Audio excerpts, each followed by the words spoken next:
Halo, kembali lagi bersama saya Rizka dan juga Meme. Ini namanya April ya guys. Jadi ini baby yang aku jaga.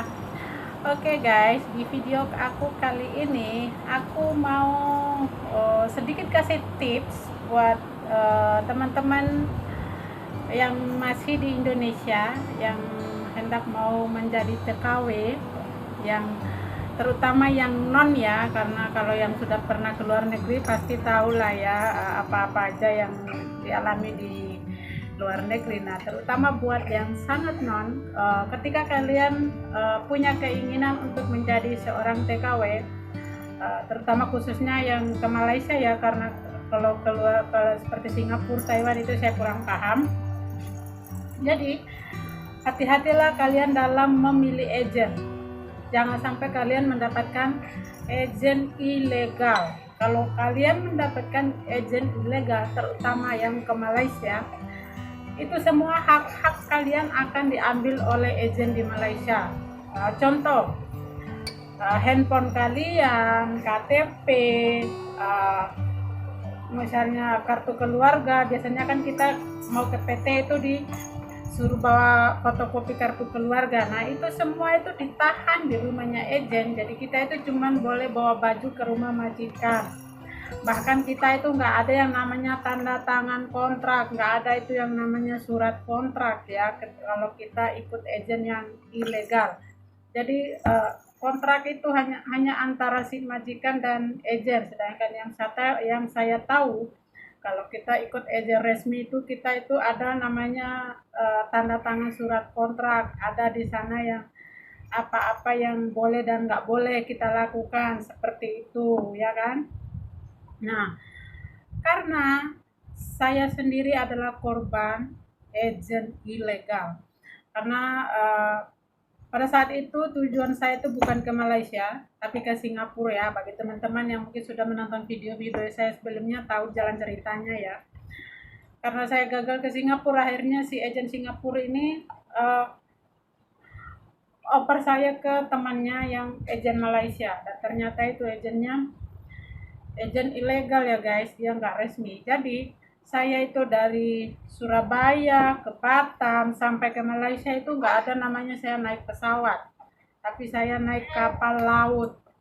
Itu pun kita dituduh seperti disembunyikan seperti itu. Jadi di setiap pelabuhan itu sudah ada orang yang nungguin kita, yang mau menjemput kita, yang langsung narik kita ikut ini naik itu, seperti itu pada saat itu ya. Dan saya cukup takut juga ya, karena saya untuk pertama kalinya menjadi seorang TKW, tapi eh, seperti ini kok, kayak kita maling seperti itu, sembunyi-sembunyi gitu kan. Tapi karena sudah terlanjur ya, saya harus ikutin gitu. Nah, pada saat di Indonesia, agen Indonesia itu bilang bahwa di Malaysia kita masih boleh pegang handphone, tapi seminggu 3 kali, kalau enggak 4 kali. Tapi yang terjadi adalah ketika kita sampai di agen Malaysia, semua itu ditahan. Kita nggak boleh sama sekali bawa telepon. Kalau kita mau nelpon keluarga, mau nelpon anak, bagi yang single itu cuma dikasih sebulan sekali, dan yang sudah punya anak itu sebulan 2 kali. Itu pinjam handphone bos. Dan yang masih single itu cuma dikasih waktu 5 menit, dan yang sudah punya anak itu 10 menit guys. Tadi pesan saya buat teman-teman yang mau kerja ke Malaysia khususnya, berhati-hatilah kalian ketika kalian memilih agen, karena agen ilegal akan ditahan semua hak-hak kalian. Karena peraturan sekarang di Malaysia, ketika kalian ikut agen resmi adalah terutama PRT itu tuh diperbolehkan pegang handphone. Jadi kita punya hak cuti itu seminggu, sebulan 4 kali. Kalau kita nggak ambil itu akan dibayar 2 kali lipat dari gaji kita. Misalnya gaji kita per hari itu RM50, berarti kita akan dibayar 10 ringgit, 100 ringgit ketika kita tidak ambil cuti. Seperti itu teman-teman. Jadi pesan saya, jangan sampai salah agen, salah ikut agen, terutama khususnya teman-teman yang mau ke Malaysia ya, karena kalau yang ke Singapura atau ke Taiwan itu saya kurang paham kalau mereka dapatkan agent ilegal apakah sama seperti di Malaysia semua ditahan atau memang tetap dikasih seperti itu ya.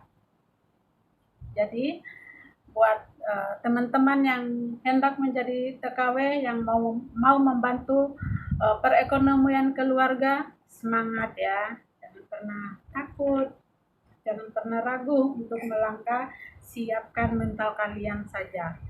Nah, bagi teman-teman yang mungkin sudah di uh, luar negeri yang pada saat ini mungkin kalian mendapatkan majikan yang kurang baik, yang cerewet, kalian lebih banyak sabar, banyak berdoa. Ketika mendapatkan majikan yang super duper cerewet itu, apapun yang dia omongin, anggap aja angin lalu.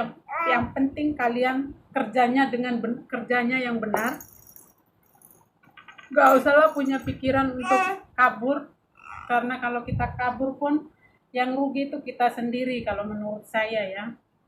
Kita kerja pun nggak tenang, takut-takut. Jadi selama itu masih bisa kalian kerjakan, selama itu majikan kalian tidak main tangan, lebih baik bertahan. Kita juga boleh kok minta pulang ke rumah aja, minta gantikan majikan yang baru, itu bisa, asal kalian punya alasan yang tepat untuk itu. Jadi kalau mendapatkan majikan yang jelek itu nggak usah punya pikiran untuk kabur, karena kita sendiri yang akan rugi. Ingat tujuan awal kita apa, ingat air mata yang kita teteskan pada saat kita akan meninggalkan keluarga kita di kampung, pada saat kita meninggalkan, terutama bagi yang ibu-ibu yang meninggalkan anaknya yang mungkin masih kecil, sama seperti saya ya. Ingat air mata yang kita teteskan, ingat tujuan awal kita itu apa. Jadi sekeras apapun di luar negeri, kita itu harus kuat. Makanya saya bilang di video saya sebelumnya, kalian harus punya mental baja ketika di luar negeri.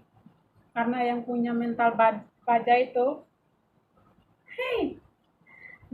Oh ya teman-teman, ini saya ngajak meme di vlog kali ini, itu pun saya sudah izin sama majikan ya, jadi diperbolehkan. Jadi ini meme sekarang dia boleh ikut saya di video kali ini. Say halo buat uncle, auntie di luar sana.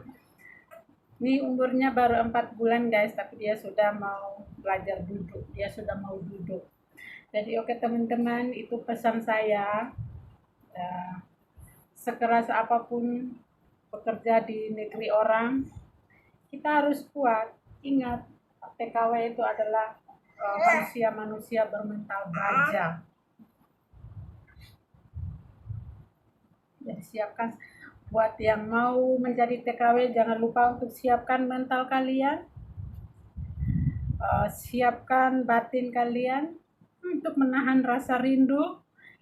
Itu untuk menahan rasa rindu, rasa kangen ke keluarga, ke anak-anak, itu hal biasa ya teman. Siapapun itu pasti mengalaminya di awal-awal. Seperti saya pun dulu begitu. Bulan pertama, bulan kedua itu rasanya nggak betah, pengen pulang, nangis seperti itu. Tapi kembali lagi saya itu kekeh, ingat apa tujuan awal saya. Kalau saya kembali, buat apa gitu? Buat apa air mata yang saya udah tumpahkan ke anak saya untuk membuat masa depan mereka lebih baik kan. Kalau saya pulang dengan tangan kosong, itu namanya saya akan menghancurkan perasaan anak-anak saya, terutama ya yang sudah sangat berharap besar untuk saya. Jadi pesan saya, jangan pernah lemah, jangan pernah takut. Kalau kalian benar, ketika kalian mendapatkan majikan yang baik, kalau mereka kalian, selama kalian benar, jangan pernah takut untuk melawan, apalagi majikan sampai main tangan, itu kalian jangan memilih kabur, tapi memilih untuk kembali ke agent, akan dicarikan majikan yang lebih baik seperti itu ya teman-teman. Kalau kalian kabur, yang rugi itu kita sendiri, ya. Jadi ingat pokoknya gini, ketika kalian lemah, ketika kalian eh, nggak kuat gitu, nggak kuat, ini rasanya mau pulang saja, rasanya, ingat apa tujuan awal kalian meninggalkan keluarga kalian. Ingat air mata kita yang kita keluarkan ketika kita meninggalkan anak-anak kita. Ingat itu semua. Ketika kalian ingat itu, saya yakin pasti kalian akan kuat lagi. Pasti kalian bilang, saya bukan orang lemah. Ini kecil buat saya. Pasti akan terlintas dalam pikiran kalian seperti itu. Ya meme ya. Ya meme ya. Jadi pesan uncle buat tante-tante yang di luaran sana yang mau jadi TKW, semangat kata meme. Oke guys, jadi video saya kali ini sampai di sini dulu ya. Jangan lupa untuk di like, comment, subscribe. Terima kasih. Wassalamualaikum warahmatullahi wabarakatuh. Bye bye. Sampai jumpa di next video dari meme. Kiss bye, kiss bye. Ma. Ma. Mah dulu. Mah dulu. Mah. Bye bye.